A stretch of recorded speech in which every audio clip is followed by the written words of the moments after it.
मच्छर अगरबत्तीमुळे कॅन्सर होऊ शकतो का? 100% होऊ शकतो. मित्रांनो, आज मी तुम्हाला एक दोन नव्हे तब्बल 4 रिसर्च पेपर सांगणार आहे जे हे सिद्ध करतात की हो, अशा प्रकारच्या मच्छर अगरबत्ती आपल्या आरोग्यासाठी अतिशय घातक आहेत.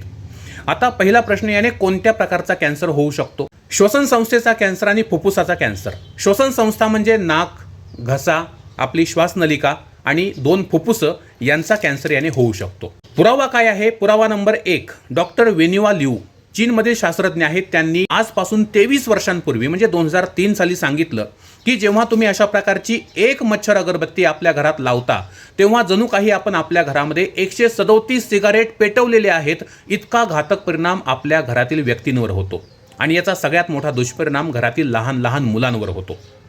दुसरा पुरावा आपल्या पुण्यामधील doctor Sudeep Salvi, chest research foundation Pune याचे ते संचालक आहेत. त्यांनी सांगितलं की अशा प्रकारच्या मच्छर अगरबत्त्यांमुळे कॅन्सर होत आहे असं सांगणारे ते भारतातले पहिले व्यक्ती आहेत.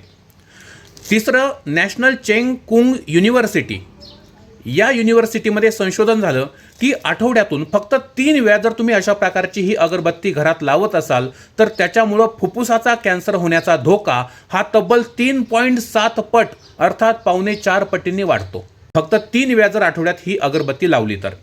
जागतिक आरोग्य संघटना WHO यांनी सांगितलंय की जगभरामध्ये अशा प्रकारच्या मच्छर अगरबत्त्यांमुळं लाखो लोकांना श्वसन संस्थेचे आजार होऊन लाखो लोक मृत्युमुखी सुद्धा पडलेले आहेत. 4 प्रकारचे रिसर्च मी तुम्हाला सांगितले. आता हे सगळं का घडतंय? या मच्छर अगरबत्त्यांमध्ये मेपरफ्लुथ्रिन आणि डाईमफ्लुथ्रिन नावाचे विषारी केमिकल्स असतात की जे मच्छरांना तर मारतात परंतु त्याचा साईड इफेक्ट आपल्यावर सुद्धा होतो. फक्त कॅन्सरच होतो का? नाही. कॅन्सर सोबत जर तुम्हाला सकाळी उठल्यानंतर खोकला येतो, पायऱ्या चढताना जर तुम्हाला धाप लागते किंवा तुम्हाला छातीमध्ये जर जडपणा जाणवत असेल तर हे सगळे या मच्छर अगरबत्त्यांचे साईड इफेक्ट आहेत.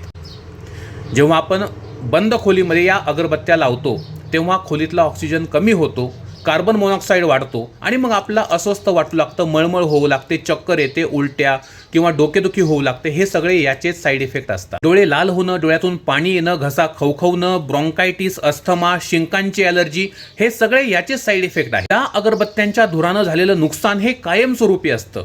गर्भवती मातेवर आणि तिच्या गर्भात वाढणाऱ्या बाळाच्या वाढीवर याचा वाईट परिणाम होतो. मच्छर अगरबत्तीच्या ऐवजी आपण खिडक्यांना जाळ्या बसवून घ्या, सोबतच मच्छरदाणीचा वापर करा, कडुलिंबाची पानं सुकवून वाळवून ती व्यवस्थित जाळा, असे काही नैसर्गिक उपाय आपण करू शकता. मित्रांनो, व्हिडिओ आपल्या कुटुंबियांना, मित्रमंडळींना नक्की शेअर करा. माहिती आवडली असेल लाईक करा, फॉलो करा, सबस्क्राईब करा. धन्यवाद.